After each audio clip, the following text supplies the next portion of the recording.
IPL 2025 రీస్టార్ట్లో భాగంగా మే 17వ తేదీన బెంగళూరు కోల్కతా జట్ల మధ్య 58వ ఐపీఎల్ మ్యాచ్ జరగనుంది. ఈ మ్యాచ్కు బెంగళూరులోని చిన్నస్వామి స్టేడియం వేదిక కానుంది. ఈ మ్యాచ్ చిన్నస్వామిలో జరుగుతుంది కాబట్టి బెంగళూరు జట్టుకు గత ట్రాక్ రికార్డు ప్రకారం సొంత గడ్డపై గెలవలేమేమో అనే బెంగ ఒకవైపు తరుముతోంది. ఈ పిచ్పై చాలా సులభంగా 200కు పైగా పరుగులు చేసే అవకాశం ఉండడంతో బౌలర్లు ఎంత సమర్థవంతంగా బౌలింగ్ చేస్తారు అన్న విషయంపైనే జట్ల జయాపజయాలు ఆధారపడి ఉన్నాయి. ప్రస్తుతం పాయింట్స్ టేబుల్ ప్రకారం బెంగళూరు జట్టు 16 పాయింట్స్తో రెండో స్థానంలో ఉండగా కోల్కతా జట్టు 11 పాయింట్స్తో 6వ స్థానంలో ఉంది. పాయింట్స్ టేబుల్ లెక్కల ప్రకారం ఆర్సీబీ దాదాపు ప్లే ఆఫ్స్కు చేరుకుని మొదటి స్థానం కోసం పోటీ పడుతుండగా కోల్కతా జట్టుకు ప్లే ఆఫ్స్ అవకాశాలు అన్నీ దాదాపు మూసుకుపోయాయి.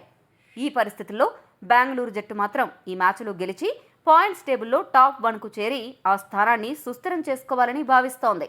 మొదట ఆర్సీబీ జట్టుకు ఫారెన్ ప్లేయర్స్ కారణంగా చాలా నాశనం జరుగుతుందని భావించినా ఇప్పుడు ఆ గండాన్ని ఆర్సీబీ దాటేసింది.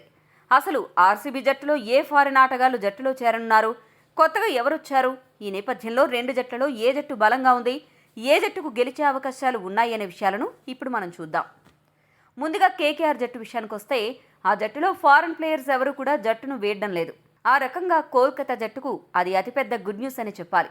కోల్కతా బ్యాటింగ్ ఆర్డర్ మరీ అంత అత్యద్భుతంగా లేకపోయినా అదే సమయంలో మరీ అంత అధ్వానంగా కూడా అయితే లేదు.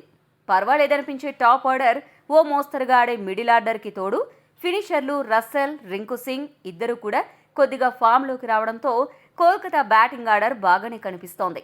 అదే సమయంలో కోల్కతా బౌలింగ్ విషయానికి వస్తే వరుణ్ చక్రవర్తి, సునీల్ నరేన్ రూపంలో మంచి స్పిన్నర్లు అందుబాటులో ఉన్నారు. హర్షిత్ రాణా, వైభవ్ అరోరా, రస్సెల్ ఫాస్ట్ బౌలర్స్గా అద్భుతాలు చేస్తున్నారు. ఒక రకంగా చూస్తే కోల్కతా జట్టు అద్భుతంగానే కనపడుతోంది. కానీ ఆ జట్టుకొచ్చిన పెద్ద సమస్య ఏంటంటే ఆ జట్టులోని ఆటగాళ్లు నిలకడగా రాణించలేకపోతున్నారు. ముఖ్యంగా బ్యాటర్లు దారుణంగా ఫెయిల్ అవుతున్నారు.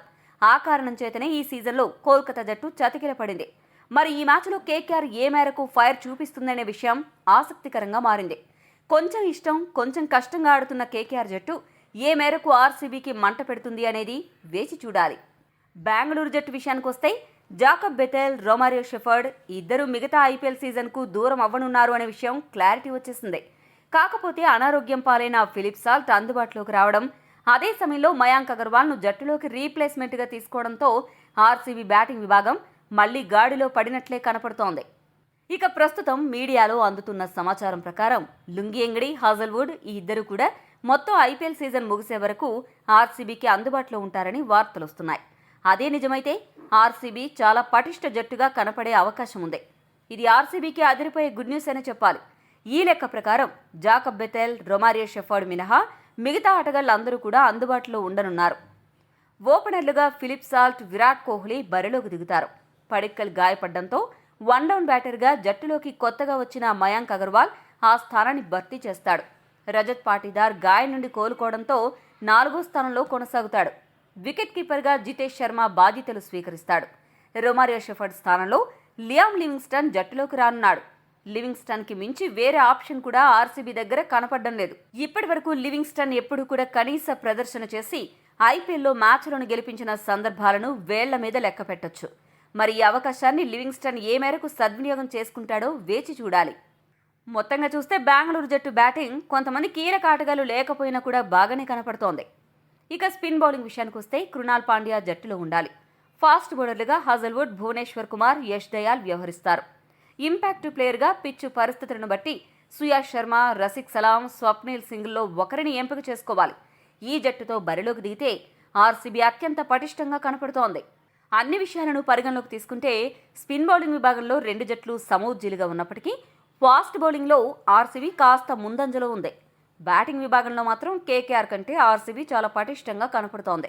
ముఖ్యంగా ఈ మ్యాచ్ను గెలిపించే మ్యాచ్ ఫినిషర్లు ఆర్సీబీ జట్టులో ఎక్కువ మంది ఉన్నారు. స్థిరంగా ఆడే ఆటగాళ్లు కూడా ఎక్కువ మంది ఉన్నారు. ఈ పరిస్థితుల్లో ఈ మ్యాచ్లో ఆర్సీబీ జట్టు గెలిచే అవకాశం 70% ఉండగా కేకేఆర్ గెలిచే అవకాశం 30% ఉంది. మీ దృష్టిలో ఈ మ్యాచ్లో ఏ జట్టు గెలిచే అవకాశం ఉందో కామెంట్ చేయండి.